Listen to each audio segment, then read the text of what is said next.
Welcome to the Real Estate Pros Show, where we interview real estate investing professionals from coast to coast, as well as the service providers that serve the real estate investing industry. Our goal is simple: share what's working now to help you improve and scale your business to the next level and meet the pros that can help you get there. Real Estate Pros is powered by Investor Fuel, America's leader in helping real estate investors and professionals build the business you need to live the life you've always dreamed of. Let's start today's show. Property insurance for real estate investors doesn't have to be difficult, but it does need to be there to protect you when you need it. MyInvestorInsurance.com not only provides insurance at 15 to 30% cheaper than traditional agencies, it's built specifically for real estate investors like you. You can set up an account in about 2 minutes, get quotes on properties, turn on and turn off insurance for your fix and flip or rental properties in around 2 minutes without having to talk to anyone directly, all through our portal. There's no better way or faster way to make sure you've got the coverage you need to protect you, and no more lengthy policies either. Once you're set up, you're billed monthly and prorated by the day for however long your policy is active. It's powered by MSI, the third largest independent MGA, with 1.5 million customers and more than $1 billion in cumulative premiums written. Get set up today in about 2 minutes at myinvestorinsurance.com/fuel. All right, guys, welcome back to the show. I'm your host, Brett McCollum, and I'm here today with Chris Robison. Today, we're going to be talking about syndications and lending. But before we do, guys, at Investor Fuel, we help real estate investors, service providers, and real estate entrepreneurs to 5X their businesses to allow them to build the businesses they've always wanted and live the lives they've always dreamed of. Without further ado, Chris, how are you, man? Doing awesome. Thanks for having me on, Brett. Dude, thanks for being here, man. I got to know each other a little bit, had a couple little tech issues at a time, but we're making it, So before we get into all the things, we got a lot to cover today, but before we do, can you do us a favor, back up, rewind, tell us a little bit about yourself? Yeah. So I grew up in a big family with a lot of brothers and sisters. My dad was into real estate early on. I saw him fix up a house from kind of studs out and flip it. We lived there for a little bit of time and see that it wasn't called flipping at the time. That wasn't really the concept, but that's what happened. And I always had a curiosity of real estate ever since that young age, and wanted to get involved, wanted to be part of it. Thought that was going to be a great way to build a future in life and build wealth and future for my family and so on. So dabbled with my first kind of owner contract deal when I was 18 and started fixing the house up. It was way too big of a project for me and my knowledge set then. So I gave it back to them at a time, but did a bunch of stuff to it. It was a good deal for both of us. And then really got active when I was 22 and bought a fourplex. And I started going from there, then got into private lending and doing residential mortgages, and stayed in the real estate career ever since and continue to grow and expand. So now I've been doing stuff in that space for about 17 years and Wow. done a lot of different aspects of real estate, invested, raised money, put syndications together, and done a bunch of different asset classes. And it's been fun to learn about it and experience and work with others as well. Yeah, very cool. You said you came from a big family. How big?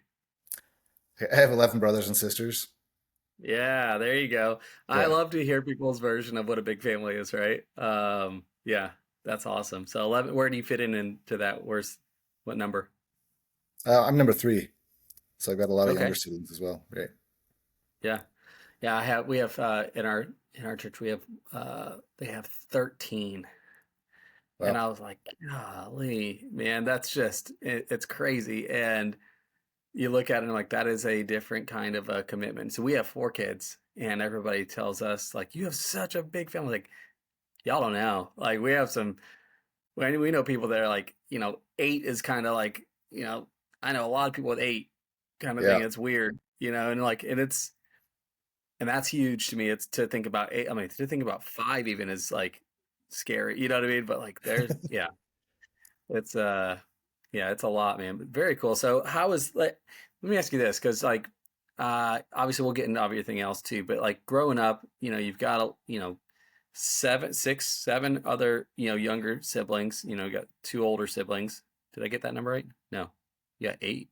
9 younger, so 12 of us total. Yeah.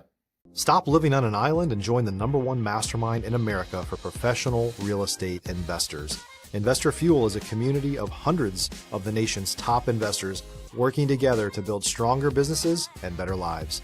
In addition to the amazing community of real estate investors acting as a board of advisors for one another, Investor Fuel members have access to 100% funding on purchase and repairs for our members only, a health insurance program, and benefits and discounts that more than pays for the membership of most of our members, meaning it's actually costing you money to not be a member of Investor Fuel. If you're looking to scale your business and build a business that allows you to live the life of your dreams, please visit investorfuel.com today and book a call with our team. Yeah, geez, I suck at math, dude. Like even basic math, Brett. All right. How does growing up in that kind of a environment, is there a lot of self made opportunity? Like you have to like figure things out for yourself a lot. I'm sure, right? Because obviously, mom and dad love us, but you can't dedicate 100% of your time to all 12 kids at the same time. So Yeah, and resources, are thinner at the time. So, ever since I was 11, I was finding little odd jobs to do in the neighborhood and making money and buying stuff that I wanted, at a young age. And same thing with my brothers. So that was just part of the way of life. We didn't feel bad about it. It was like, this is just how it is. Everyone's got to contribute. You got a lot of people there. And, so definitely created some self-sufficiency kind of concepts and ideas and entrepreneurial stuff as well. Resourcefulness. That's the key. Like, I love that. Yeah. I mean, to be fair, like I think as you're a father too, we talked about that. And for my kids and teaching them, like you are a part of this family, and being a part of this family means there's responsibility. Mom and dad put the roof over your head and give food, but like you have things you need to contribute to this family, and right. It sounds a little bit like that's kind of what you guys, is that kind of a little bit what you guys had going on too? Yeah, absolutely. And I think there's a lot of value in that. It gives you, as a kid, a purpose, an identity, and like, oh, I'm worth something, kind of inner value as well. And so I think there's a lot of positive with it. Yeah, that's actually, dude, I'm taking that one from you. That's good. So my son is very, and my daughter, my oldest two are very much entrepreneurial in their mind of like how they want to, Dad, I'm going to start this business. Dad, I'm going to start this business. And they're all kind of, they're kid businesses, like how kids think and stuff. And I love that they're starting to do that. And, I see that now that you said it like that, it creates value within themselves, of what they're worth. And I challenge them too. I'm like, my daughter likes to like make these like little rainbow loom bracelet things. Are you familiar with that at all? Yeah. And she takes those and she makes them and they look really cool, and then she goes out, we homeschool. We talked about that too. And they have these standing like group playground days where they're going and doing stuff, and she will take her stuff and sell the crap out of it to anybody that will listen to her. Yeah. And anyway, long story short, she will come back and like, Daddy, I sold this amount and this amount. And I ask her how much she's making from it, and she goes this, and I'm like, you should sell it for more. She goes, why would I do that? Because you're worth more. And started trying to teach her that, and I'm glad you said that, man, because I didn't even realize that that's what we were doing, is creating value. Like they see that now they're worth more. That's good, man. So, all right. So you grew up, kind of some exposure into, the real estate. What made you at 18 say, I'm going to go for something in real estate? What was going on there? Yeah, I think years leading up to that, I was into Rich Dad, Poor Dad books and reading that. So I guess it's pretty young to start, being into that. My family played the game Cash Flow that he created, and just learning those concepts and seeing that, hey, I don't want to struggle financially in life, and a lot of different paths, that people go down in their careers can just be a lot of struggle financially trying to make ends meet and live a life you want to live. And so there's got to be a way to do it differently. And so just was always aware of that from a young age, probably. Yeah. I like the cat. So it's funny you say that. I have we play it at home like as well, but I have not heard anybody come on here yet and say, yeah, I started playing cash flow when I was a kid. Like, If you're looking for consistent, high-quality leads, look no further than Investor Machine. Investor Machine isn't just another agency. It's the most sophisticated, data-driven lead generation company on the planet for real estate investors, and serves the role of being not just a lead generator for your business, but a marketing partner that is helping you achieve your goals along the way. Go to investormachine.com to learn more and schedule a call with our team today.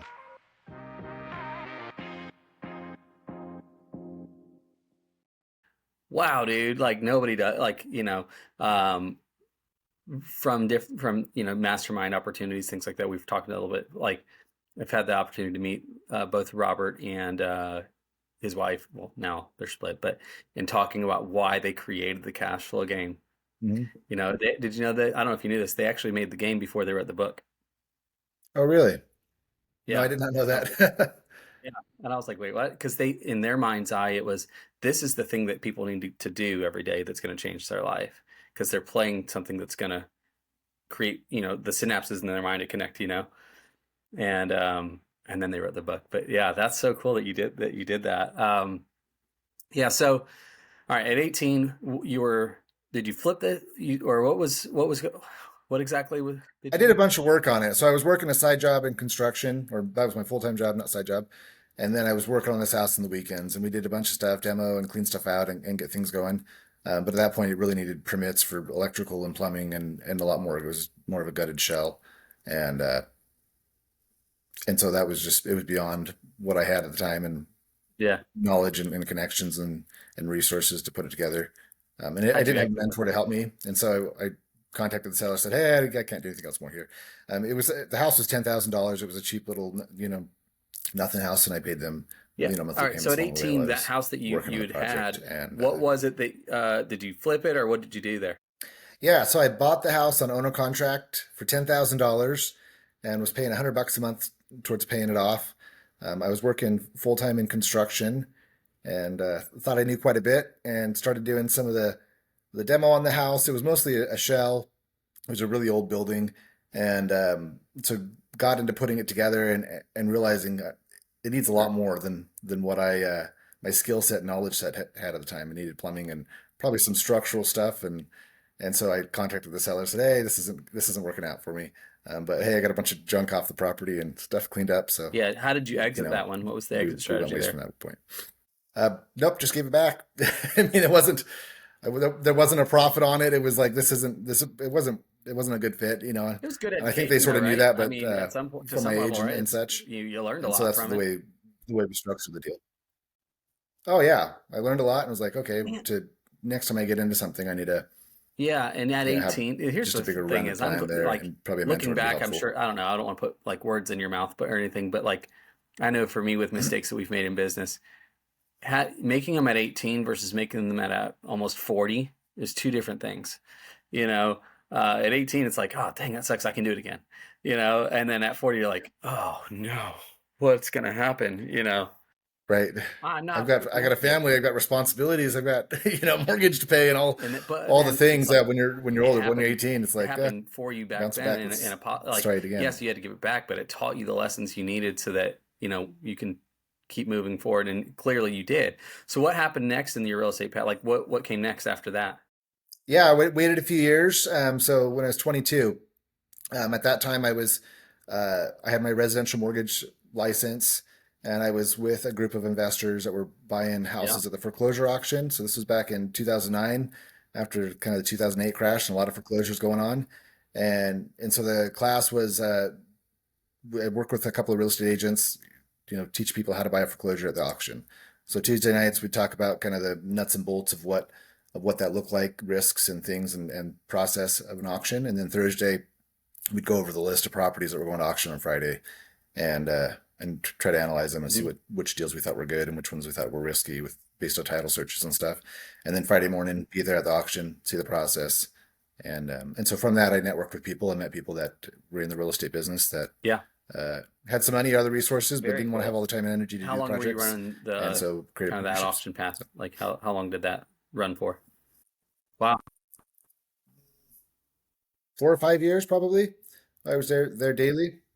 If you're a new or newer real estate investor looking to launch or grow your real estate investing business, please check out Investor Fuel Club. It's a coaching community, but unlike anything you've ever seen before. And you can actually partner with members of our mastermind from coast to coast on deals right in your market. There's no better opportunity to build a consistent business than to literally partner with pros to help you avoid costly mistakes, avoid the need for capital to do deals, and help you eliminate your fears as you're starting your business. Learn more about Investor Fuel Club at investorfuel.com/club. Yeah, we did it for quite a while. And so then I found investors that said, "Hey, I have money, but I don't want to do projects, but I'll lend." And so then I learned how to put those deals together. And so they would give me cashier's checks in my name at the auction there, $500,000 or something as a kid. And so I would make loans at the auction steps to people, people that we'd already pre-talked and looked at and knew the deal ahead of time. But yeah, that was a lot of fun. Yeah. Back then I was like, do you For sure. trust me with Yeah, this not, money I that mean, at a young you're not going to age, go I mean, anywhere? at any age, man. That's wild. You said you made loans at the auction steps. What do you mean by that? So at the foreclosure auction, you got to have cashier's checks and buy a house with cash, the day of. And so I had a handful of house flippers I worked with, and so they would bring I see. maybe 20% Yeah, of the purchase okay. price, and I You're would bring doing the it other at the 80% steps with with a different the investor. flipper that was there. That's pretty cool. Dude, I'll be honest with you, I haven't heard anybody do that yet. Yeah, It's always the flipper that was at the steps buying the property, right? In some way. That's interesting. So how did you, right, like yeah. when you were making these loans back then, what was it? This is back, what, 2011-ish at this point, or when? It's back in nine. Okay, so back in nine. 2009, yeah. So 2008 is when I guess I got started into it, and I was doing those Just wasn't a classes, lot of hard and I money was going back then, pre-qualifying people for other hard money It lenders. was a And lot then, more, a lot after more doing, tangible now, right? To access hard money, it's everywhere you yeah, look. But like back then, not a lot going on. How are you structuring your loans back then? yeah. So most of them, because the market was continuing going down, so we wanted to get people in and out quickly. So 6 months was our length of time. Ideally, finding projects that needed carpet and paint and maybe a little bit of refresh in a bathroom or a kitchen Hmm. or something, but not major additions or those kind of projects that would take a lot longer. And then you would look at the market and say, okay, right now, the back end value of this Yep. house after fixed up, it's worth 200. So in 6 months from now, it's going to be worth 180. So we kind of underwrite compared to a 180 valuation. So you were And doing so, the okay, yeah, 20% we're okay to haircut on make the a loan ARV for up front. 120,000 on this property or something. And Yeah, that's smart. Yeah. yeah, 10 Usually I plus, wait to this point to get into it, but for I think it's short-term relevant lives. to Yeah. this part of the conversation. Do you see, like right now, right? Like with markets shifting and changing. I mean, it's shifted. It's not changing. It's already happened. Um, and I'm out in Florida. You're Yeah. in the Northwest there. Um, Here specifically, properties are just, the values aren't dropping so much as they are just days on market are just highest they've been since close to that 2008, 9, 10 period of time, Are you guys seeing anything like that now as far as how you underwrite up there? Yeah. So it seems like what I'm going to call kind of normal houses are still moving at a kind of a regular pace, not like the super fast pace that it was a few years ago, but they seem pretty reasonable. But if you got any house that's got some funkiness to it, those take a lot longer. So like we made a loan to a guy on a house that was a mobile home with a stick built addition.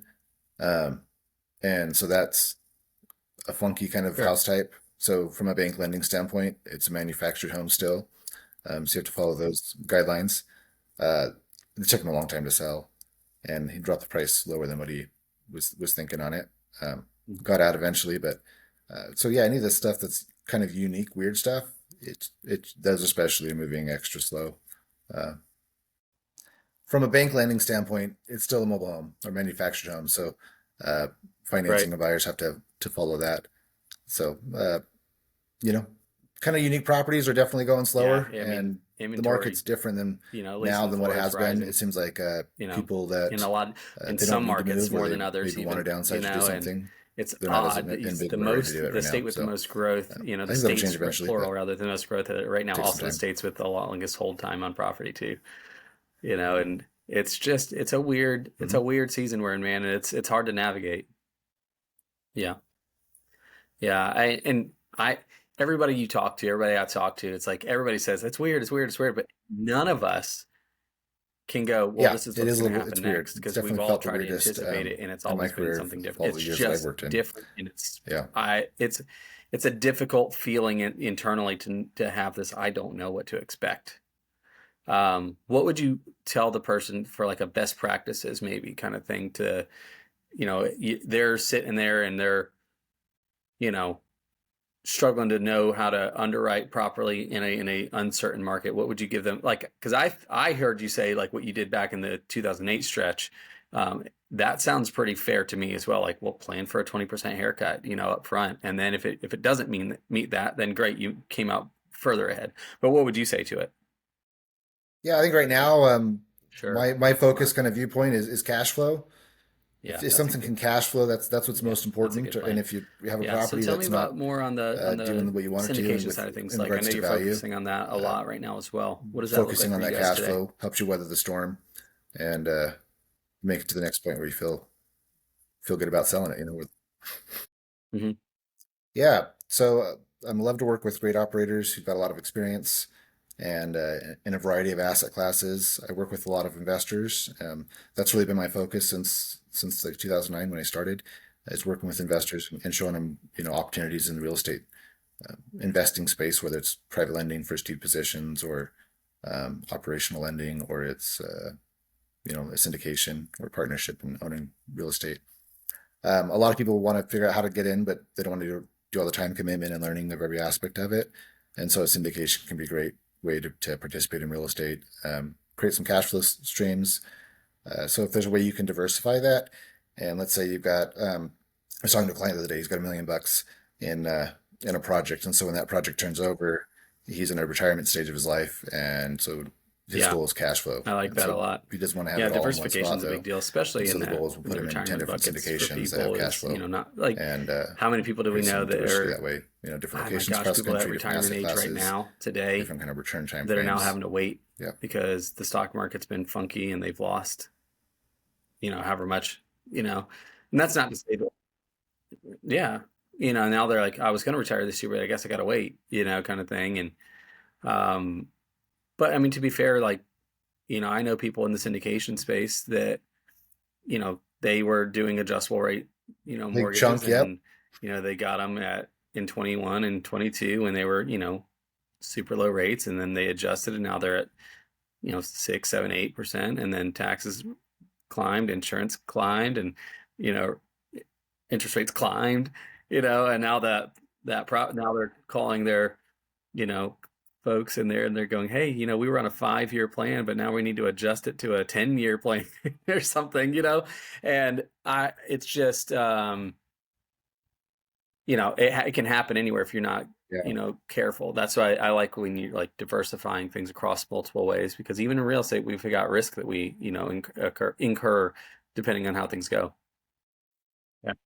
Yep. There's risks that sometimes come at you that you had no idea to plan for or think about and go, oh gosh, this changed on me. Like I had a line of credit on a Yeah. property and my interest rate from 4% to like nine and a Yeah, I half think percent. I it's was the like, real oh my estate gosh, investors. like We that's tend a to big understand that big a little bit switch more, right? pretty quick. And As far as like, for we so many years, understand that, there wasn't that kind the of risk interest rate risk. association We just involved thought with, that but when we're raising the capital movements were from pretty people, a lot of small, and times when they would go you back can up, it would I be can sit small across from again. you, Chris, and you being just a private lender of some kind, and hey, there's risk associated with this, or if that happens and something goes sideways, I get you're mad, but will it hurt your family? That's how I've always done it, and they'll go, no, no, we're good. This is what we want to do.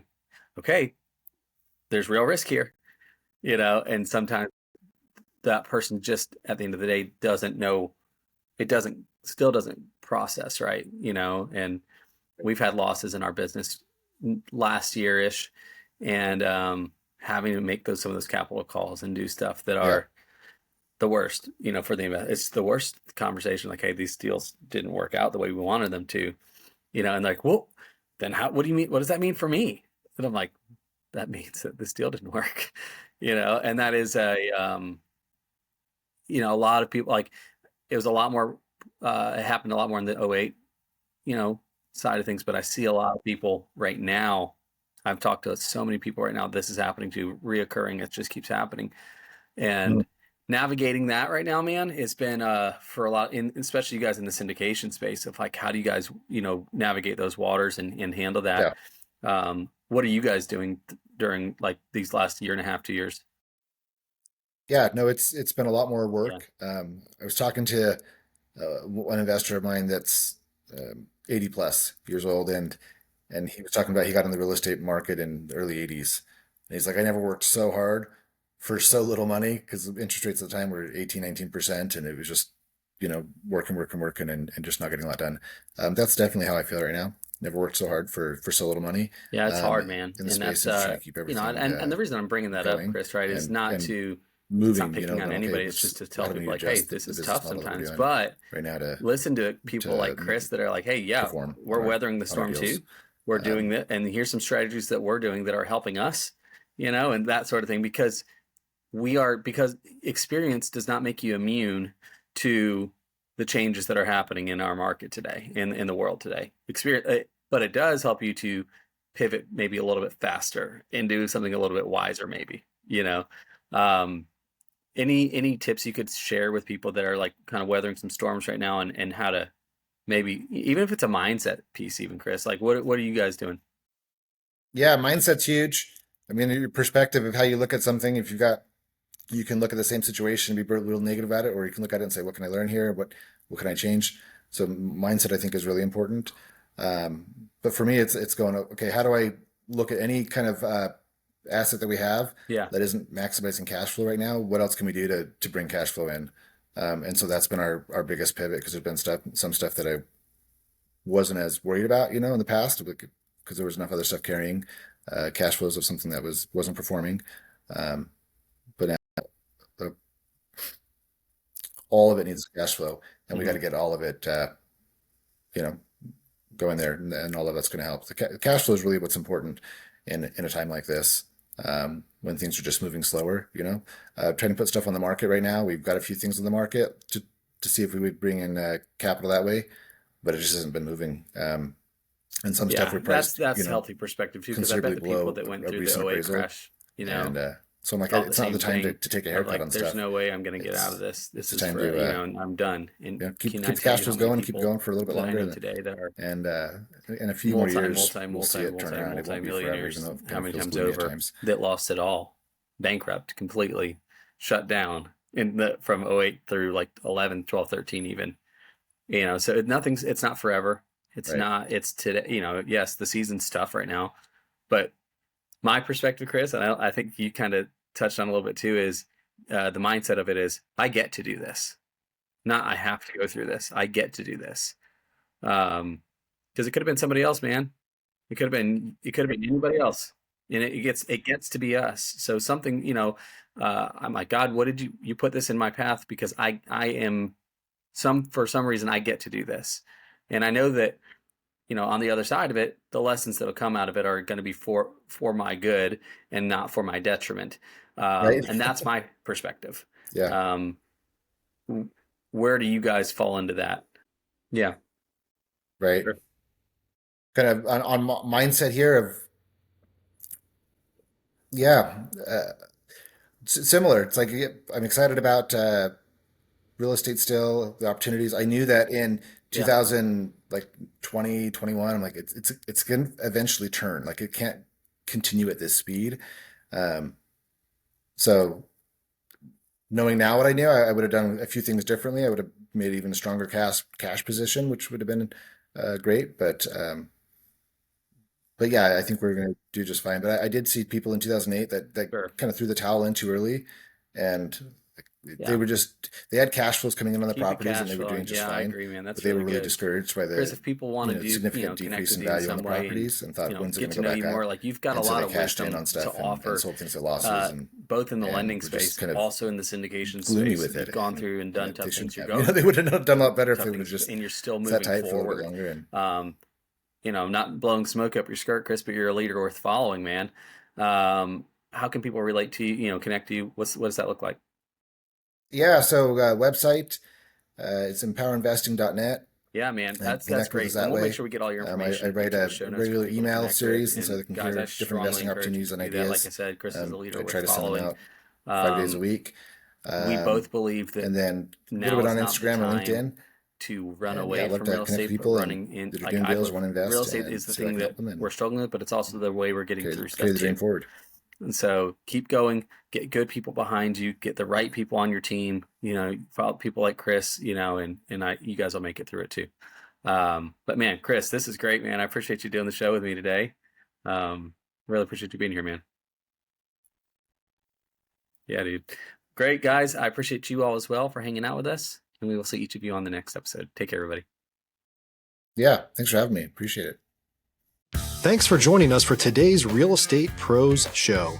You can learn more about the amazing benefits of the Investor Fuel Mastermind community, including surrounding yourself with hundreds of other rock stars, 100% financing for your deals, and members-only discounts from vendors you're likely already using that, as a member of Investor Fuel, will save you more than the cost of your membership.